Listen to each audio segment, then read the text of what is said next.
Before I start this countdown, let's just say I have played over 25 franchises, but only 10 were picked for the list. But let's bring up the 10 honorable mentions that sadly missed the cut.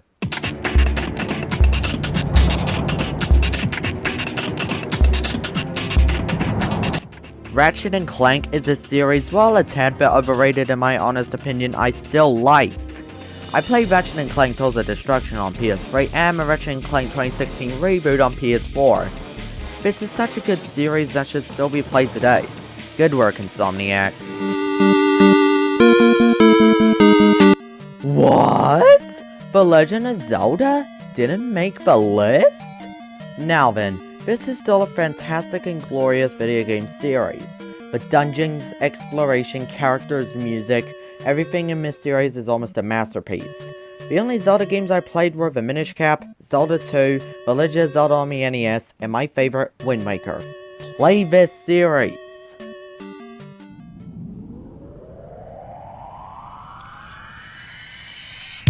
A sandbox series to beat all other sandbox series.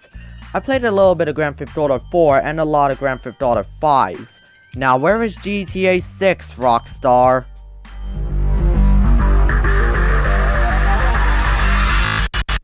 You see that, haters? I like Call of Duty, and it's in the honorable mentions. Will you stop hating on the fans of this series? And Advanced Warfare is my favorite COD game.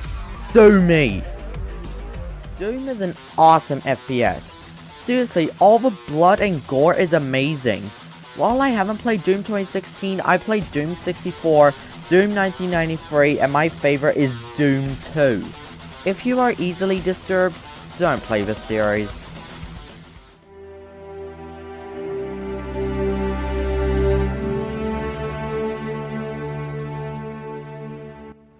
Halo is by far the best first-person shooter series I have ever played. I played Halo 5, Halo 3, and my favorite is Halo Combat Evolved. Seriously, the best moments of Halo come from its multiplayer. If you're not a fan of the stories in this series, I guarantee you the multiplayer will keep your experience up. Alright, I wasted your time enough. Intro time!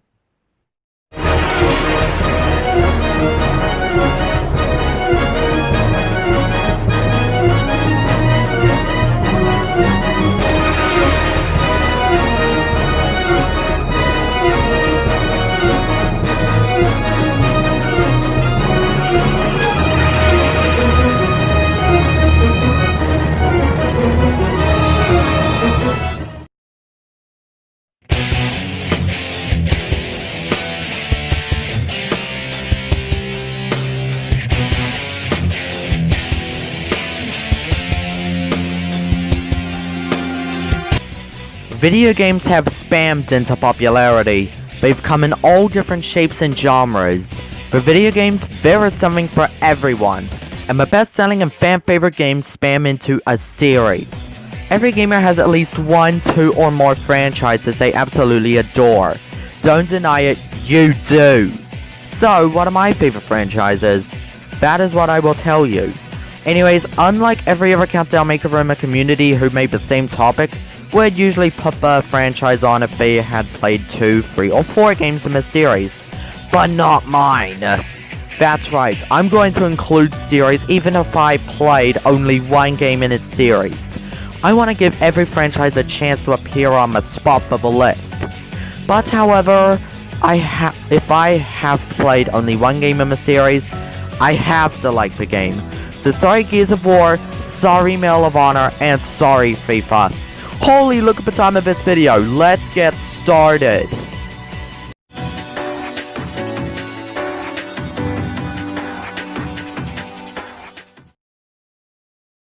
One country I live near to is Australia.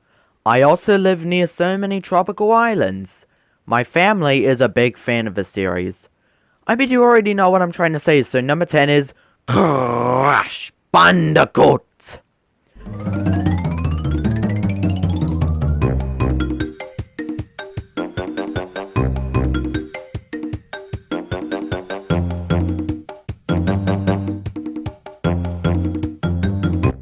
Even though this isn't my favorite series from Naughty Dog, the Crash Bandicoot series is still a great platformer that should still be played today.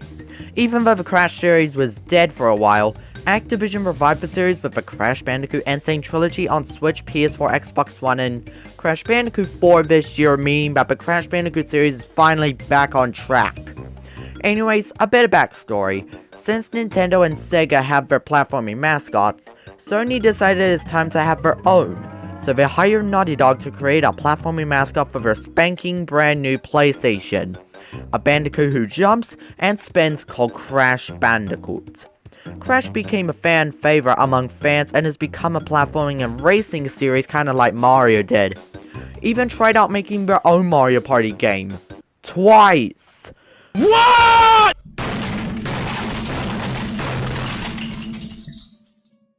The first game I played in the series was Crash Nitro Kart on the PS2, but didn't play Crash again until I bought the Insane Trilogy on Switch in mid-2019. And I also played Crash Nitro Kart, the GBA version. And while I did say I played Crash Team Racing, much like with Halo ODST, I thought I played it because it's pretty much the exact same game, but Nitro Kart has an anti-gravity feature. My favorite Crash game, as I've said before, was the original Crash Bandicoot. And Crash Bandicoot Warped, while I wish people could shut up about, is still a fantastic game, and I finally saw why people like it. I like Spyro as well. He has really good games, but the spinning comic relief rat just reigns supreme.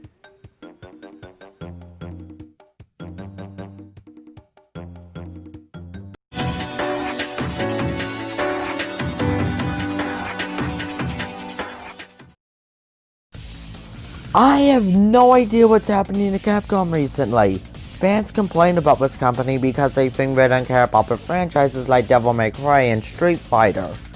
But let me tell you guys, are you forgetting that Capcom used to release Mega Man games every year in the past?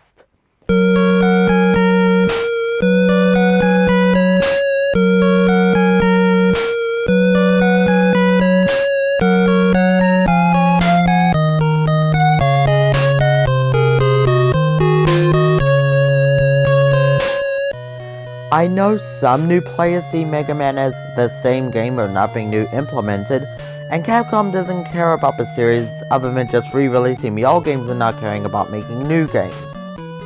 Okay, while that is technically true, Mega Man games can still be fun whether it is the same game or not. Besides, some people like Call of Duty and Street Fighter even though they are the same game. The concept of the series is going through 8 stages, encountering other robots, beating them and taking their powers, and going to be antagonist fortress traveling their way to beat them. This series has also come into many different spin-offs: the X series, the Zero and ZX series, the Battle Network series, the Mega Man Legends duology, and of course the Star Force series. My personal favorite games in the series are Mega Man X, Mega Man X4, the original Mega Man, and of course my favorite Mega Man game, Mega Man X3. This series contains very awesome 8-bit music and throws in some modern time music in modern time days. Now all you people saying that Capcom doesn't care about Mega Man can stop.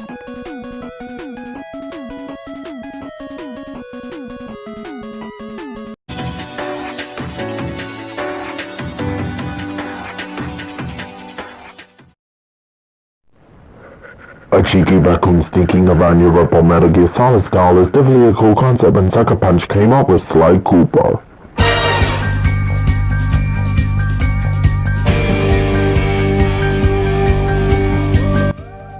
This is definitely the best mix of platforming and stealth in my opinion, and Sly Cooper does everything right. While I only play Thieves in Time, I can say that Sly Cooper is now one of my all-time favorite 3D platformers of all time. While not as popular as Ratchet and Jack, he still manages to keep his fame up by the maximum of the 4 wondrous games he has. Sly Raccoon is a great start to the series. Sly 2 Band of Thieves adds a health bar and new playable characters. Sly 3 Honor Among Thieves contains everything fans loved about the first 2 games. And Sly Cooper Thieves in Time changes up the concept a lot by adding time travel to the mix. Now then, the characters in this series. Almost all the characters in this series are likable and have a lot of depth put into them. Sly, Bentley, Murray, Carmelita, Nayla, La Paradox, Dimitri, and of course, Clockwork. Clockwork is a robotic bird with a hatred for the Cooper gang, and he sent his goons to murder Sly's parents. I can't be the only one who thinks Sly's backstory is almost exactly like Batman's in a way. With the playable characters, you have Sly being the main playable character, who can whack enemies with his cane and even glide. Bentley is known for his gadgets and hacking sequences from Sly 2 onwards. Murray is your typical El Luchador, just punching, stopping, and grabbing objects and throwing them. Carmelita is more of a zapper gun. In Sly 3, 4 new members of the Cooper gang are playable characters as well. In Thieves of Time, Sly's ancestors are playable, each with different and unique abilities. Ryuichi can use his ninja techniques. Tennessee has his gun. Bob is known for his strength and muscle. Sir Gallant has an on-guard style, and Salem can climb up vertical ropes with the climbing cobra ability. In Thieves in Time's true/teaser ending, it shows Sly appearing in ancient Egypt, teasing us that Sly 5 was in development. However, Zanzaru Games told us on Facebook that they're not working on Sly 5. So in conclusion, Sly 5 is cancelled and Sly Cooper is officially dead. And it's such a shame because they also cancelled the movie. Why? Why would you cancel the movie? It would have been a great movie to watch. Oh well, everything has its end and Sly Cooper has met its end.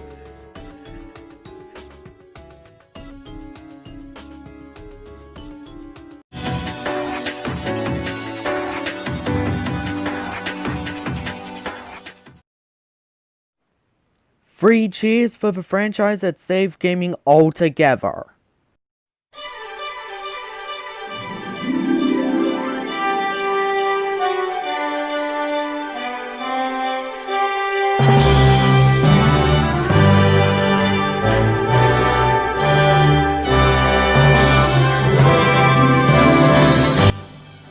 Mario is hands down the best video game franchise ever made by man. I mean, not only did he save gaming in 1985, but his heroic deed got his fame so high that he has over 250 games in his series. And I can say for every single one of us that is unfreaking believable. His main series consists of platforms, but Nintendo wanted to do more with him than just jumping. So, he also did kart racers, party games, RPGs, crossovers, Dance Dance Revolution, basketball, soccer, golf, tennis, horror, education, so much. My favorite games in the series are Super Mario 3D World, Super Mario Maker, Mario Kart Wii, Mario Kart 8 Deluxe, and my personal favorite Mario game, Super Mario Odyssey. Of course! I'm not kidding when I say that Mario has inspired so many other companies to make kart racers, party games, and some companies even made platforming mascots to rival Mario. And my character roster. Oh my goodness, Mario has so many awesome cartoony comic relief characters in the series. Mario, Luigi, Bowser, Peach, Rosalina, Daisy, Yoshi, Wario, Waluigi, Birdo, Donkey Kong, Diddy Kong, Toad, Toadie, Toadsworth, Bowser Jr., the Koopalings. I can name a lot more and they won't be able to fit on the screen. Mario is the most recognizable video game character of all time. There's probably not a single person who doesn't know Mario. He's that famous. True, Roy. So true. Mario is always releasing new games and keeping us filled with satisfaction. Whether it is saving his princess in the middle of the galaxy, or being rescued by his older brother Luigi from ghosts. And trust me, if it were not for this franchise, it would have been game over for all of us, and Mario is always a franchise I love playing on my Wii U and Switch.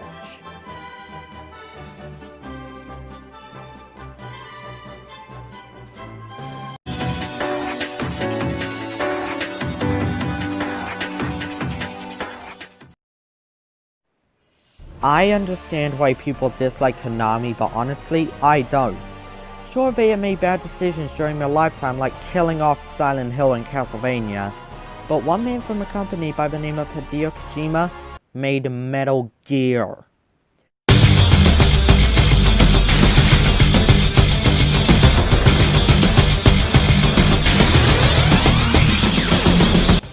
Metal Gear is such an awesome franchise and one of my newest all-time favorite franchises for a few reasons. 1. Every story in the series I feel like fills us with satisfaction and amusement. Heck, one story that is 46 hours long and is considered to be awful can fill us with satisfaction. 2. The storyline in every game is detailed and breaks the fourth wall so many times. 3. Almost every character in the series is likable and interesting. 4. The main gameplay element Metal Gear has is stealth and it doesn't suck. And 5. Most of the bosses in the series are fun and absolute legends of video games. The only game I played in the series so far is Metal Gear Solid 4 Guns of the Patriot, and I end up absolutely loving it. The stories I think are the best in the series are Metal Gear Solid 3 Snake Eater, Metal Gear Solid 4 Guns of the Patriot, and Metal Gear Rising Revengeance. The roundup and list of characters in this series are fantastic. Well, most of them, but the characters are still serious and hilarious from a technical standpoint, with my favorites being Snake, Big Boss, Eva, Raiden, Meryl, Otacon, Roy Campbell, Mei Ling, Psycho Mantis, The End, The Boss, Liquid Snake, Ocelot, Vamp, Fortune, Sunny, Olga, Naomi, Solidus Snake, Rosemary, Armstrong, Jetstream Sam. Oh my god, I literally can make an entire countdown dedicated to these amazing characters. What about the music? My goodness, the Metal Gear series has a fantastic lineup of music, which is exactly why I made an entire countdown dedicated to the music in this series, with my newest favorites being Metal Gear Saga, MGS3's main theme, and of course, Old Snake.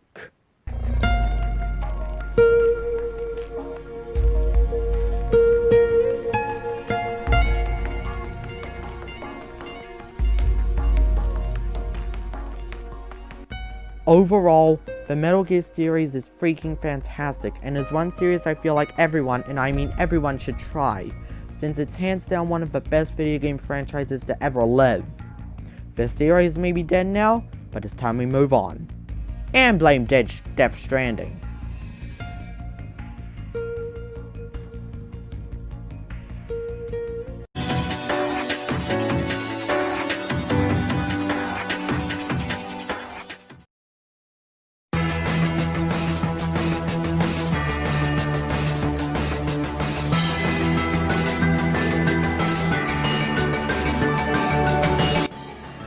Oh, come on! You knew Pokemon was gonna make the top 5 at some point, and how can it not?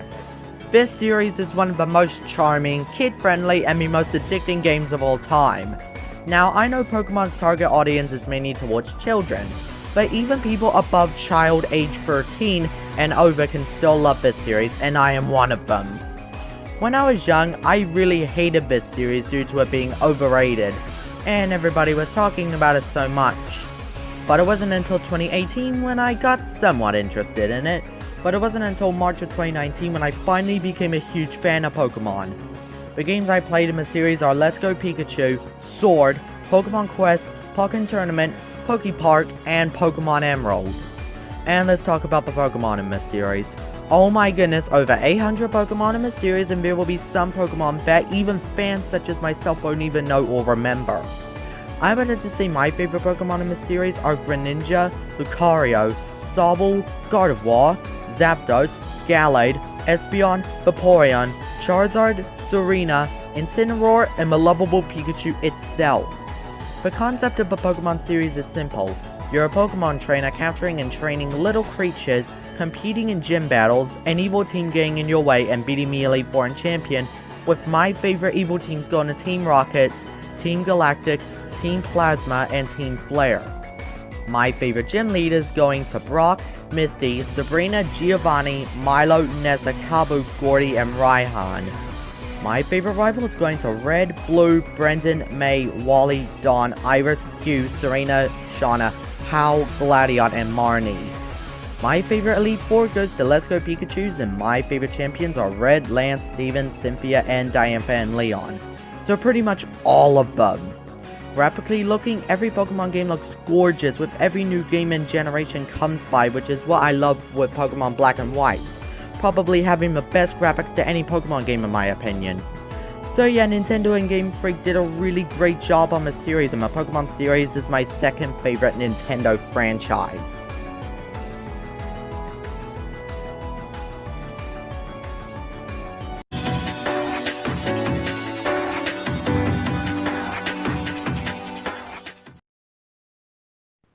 So far, the only Naughty Dog game I've talked about on this countdown so far was the Crash Bandicoot series. But it isn't my favorite series from Naughty Dog.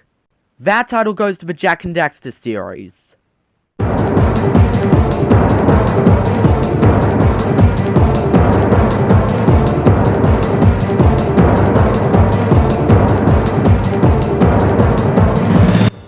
I played my first Jak and Daxter game, Jak 3, when I was 9 or 10.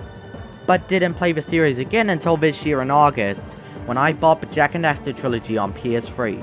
Or as you guys would call it, the Jak and Daxter HD collection. I don't know if it's just me, but I feel as though this series is getting less and less attention than it did 19 years ago, getting very underrated. Probably because Uncharted and The Last of Us completely overshadowed it. Jak and Daxter The Precursor Legacy is a collectathon 3D platformer with no loading screens, and collecting a power cell automatically saves your game. Jak 2 completely changed the series altogether by making the characters and story more darker and grittier, more suited for teens and adults, with a much harder difficulty with guns and Jak talking. I'm gonna kill Praxis! Jak 3 is known as the best in the series by many people by retaining the formula that made people love Jak 2 but tons of difficulty down, and a whole new overworld to explore and not just Haven City. The series has only 6 games, with 3 being main series platformers, while the other 3 try something new as spin-offs. Jak X Combat Racing takes place after Jak 3 but is a racing game, that you can blow other people up. Daxter takes place during 2 years of Jak 2, seeing what Daxter has been doing. He was an exterminator, cleaning up a mess that the Metalheads made and rescuing Jak from Baron Praxis. Jak and Daxter The Lost Frontier. What happened? I mean, not only is the gameplay weak as all heck, but every character, including our main characters Jak, Daxter, and Kira, just has no soul. They're bland, lifeless, and completely boring. And the story is the worst one in the series, which is completely no wonder why after this game Naughty Dog just completely killed the series. While I haven't played these 3 games, the trilogy is absolutely great and fantastic. So yeah, out of the PS2 platforming trio, Jak and Daxter series is my favorite and is hands down my second favorite platformer series.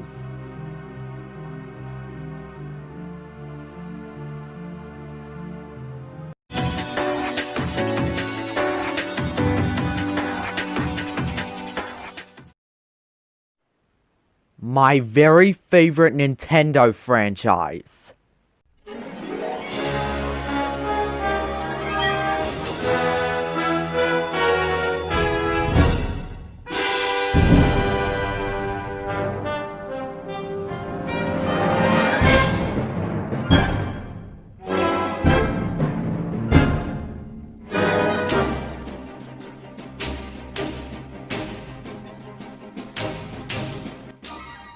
I initially got interested in this series in 2016, cause since I got my Wii U, I had to get Smash 4.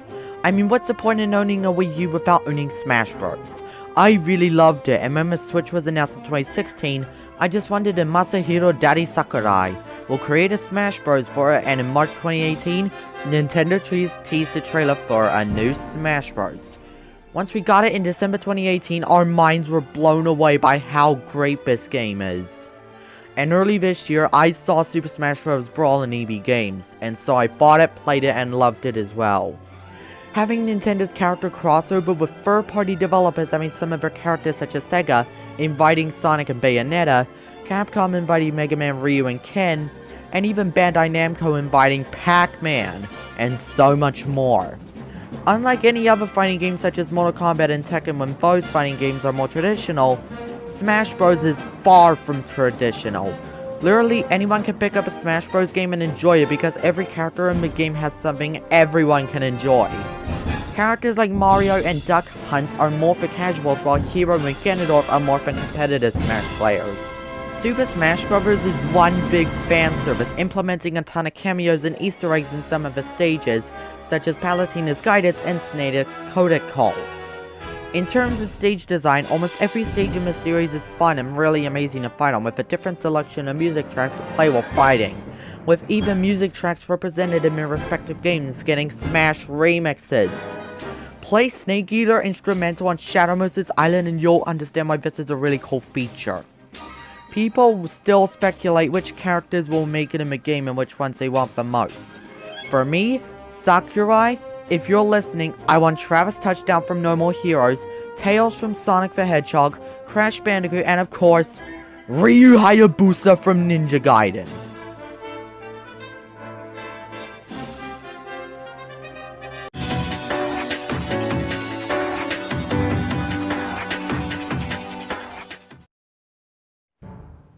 RPGs are awesome. One of the first ones I played was Mario and Rabbids Kingdom Battle, then Pokemon, and if it wasn't for the number 2 spot, I may have cared a little bit for the genre.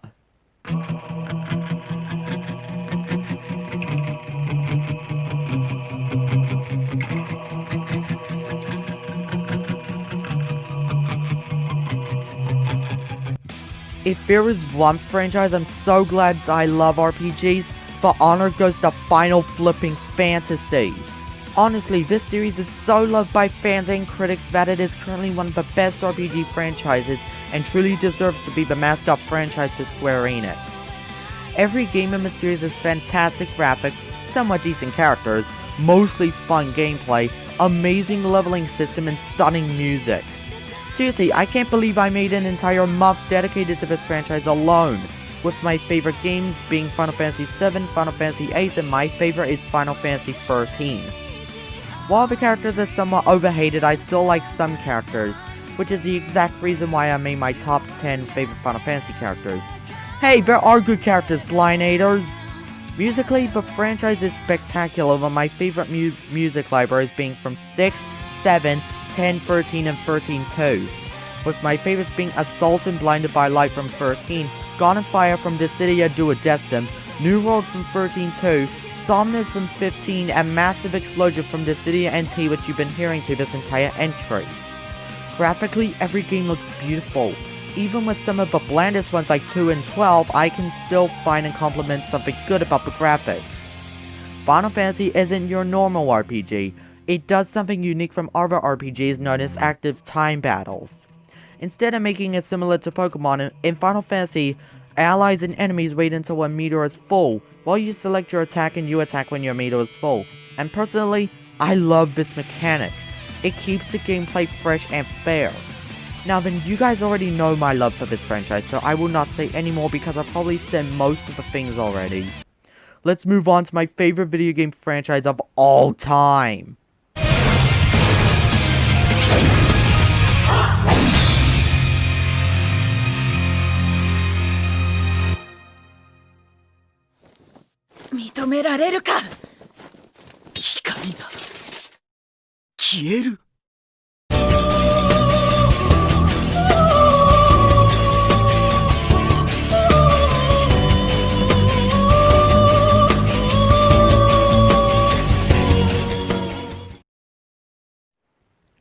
You guys must already know what number 1 is, but first, I need to say something.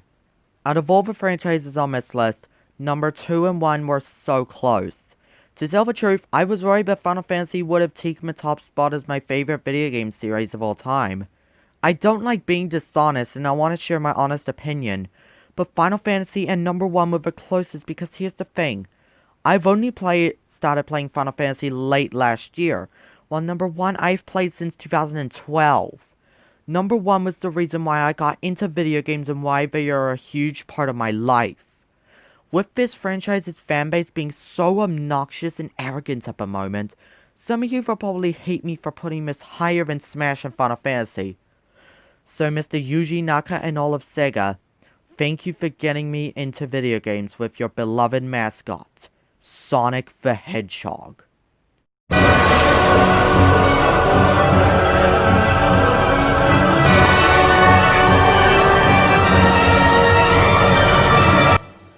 Oh, I can feel what you haters are absolutely wondering, and yes, I love Sonic more than Ratchet & Clank, Legend of Zelda, and Super Mario. Sue me if you want, but I has no cash. Honestly, what new can I say since I pretty much talk about this franchise non-stop like Sonic Speed?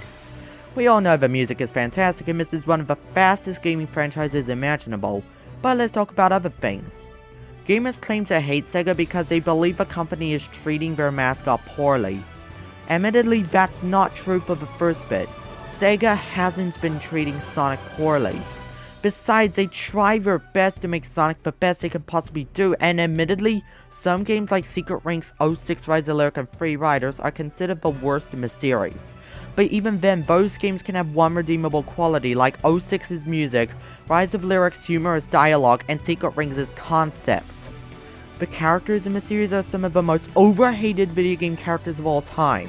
Characters like Tails, Amy, Rouge, Eggman, and even Silver the Hedgehog gets way too much flack from the fanbase.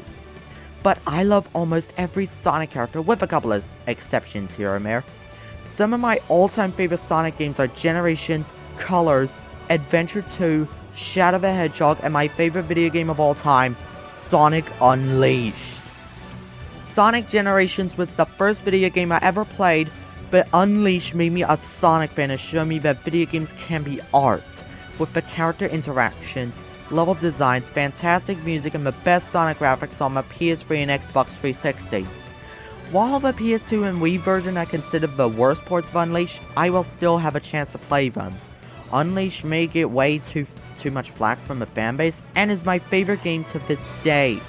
Sonic has always been an icon of mine. I wish I was kidding, but it's true. Sonic was the character and franchise that got me into video games in the first place, and I love the Blue Blur for that. I loved him so much that I wrote my own Sonic the Hedgehog fan stories for 7 years. Now, I know people say Sonic is dead, and that is just getting me worried about what is going to be happening to Sonic in the future. 2021 is going to be a big year for Sonic, and if it is going to be better than 2011, or worse in 2006 and 2014, we'll see soon enough. I'm One Campbell, and thank you Sonic for getting me to where I am today. So much has happened. It's hard to